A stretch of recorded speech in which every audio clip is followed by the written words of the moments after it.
Welcome back to Good Morning Maine. I'm here with Rick Kenyon. He is with the Machias Historical Society, and today we're talking about Margaretta Days, which is coming up this weekend. Rick, thank you for joining us. Pleased to be here. Awesome. And you're in the garb that you will be in this weekend. Yes, this is the clothing of the 1770s. 1775, which is almost 250 years ago, is when the events that our Margaretta Days celebrates actually came into existence.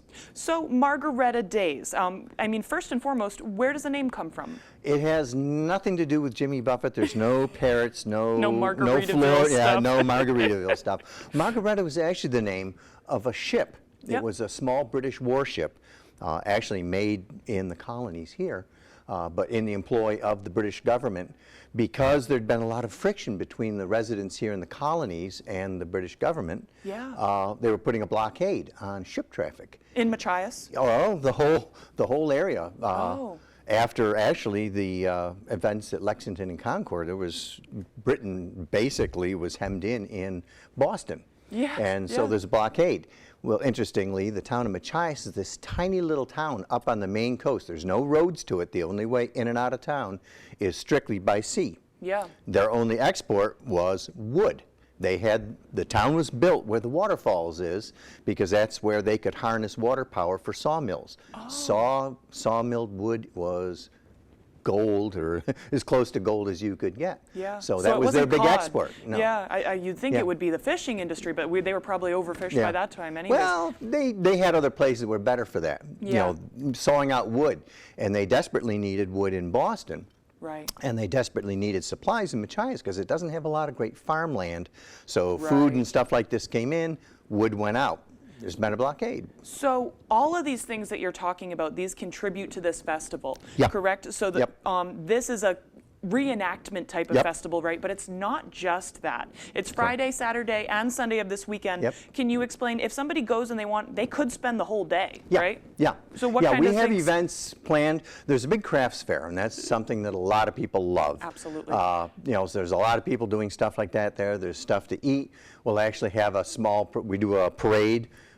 All the people in uniform, guys, gals, women, and children, do a march around. We'll be doing drill, musket drill, and stuff like that. We'll be doing cooking, and that's what you're doing. Open fire cooking. I'm actually going to be feeding a whole lot of people there, and stuff like that.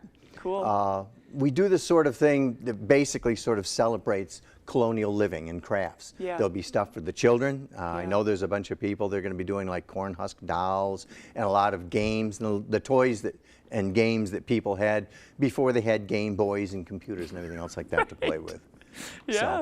Fantastic. So there'll be a lot of stuff to see that, and there's a couple skirmishes scheduled. And there will actually be a posted list of events, and there's a flyer magazine that we've got here, and no matter what we do, you know, starting Friday through Saturday and into Sunday, we will be there, and hope everybody has a great time coming. You say no matter what, because it may look like it could rain a bit. The weather doesn't look particularly good. Right? Last year was a little like this. It was misted on us a few times. No sunburns. But then the sun came out. Well, actually, being in this wool, it's kind of nice not to have baking sun. I would prefer this to having about 90, 95 degree weather and dripping wet. I don't blame you one bit.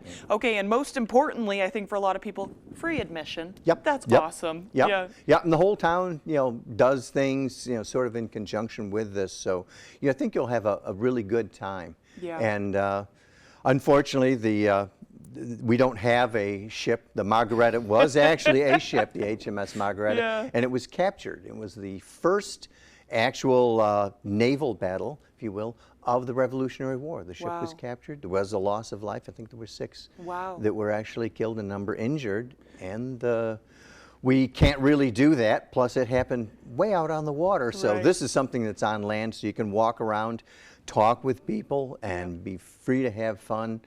Learn as much as you can. We try and free to have fun. I think that's a great note to end it on. We're about out of time. Rick, thank you for joining us. Enjoy. If you want to learn anything more, you want to know directions on how to get here Friday, Saturday, or Sunday, it'll be up on foxbangor.com. We'll send it over to our meteorologist for a full weather forecast.